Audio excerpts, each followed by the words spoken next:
I am Dr. Neeraja, Chief Fertility Specialist, Dr. Neeraja's Fertility and Gynec Center, KPHB 6th phase. So our main aim is to make you fertile. So non-infective white discharge PV.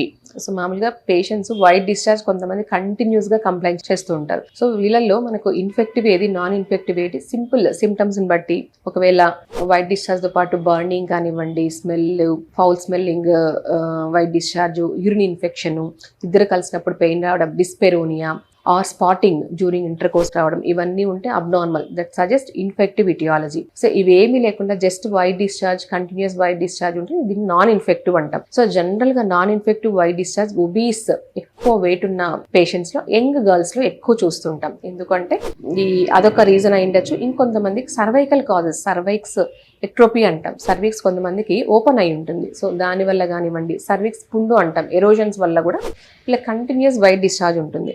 So దీనిలో మనకి active antibiotic treatment అవసరం లేదు. జనరల్గా వీళ్ళకి మనము ప్రీప్రోబయాటిక్ advice చేస్తాము. ఇంకొకటి ఏంటంటే వెయిట్ లాస్, అండ్ వెయిట్ లాస్తో చాలా మందికి ఈ వైట్ డిశ్చార్జ్ అనేది తగ్గుతుంటుంది.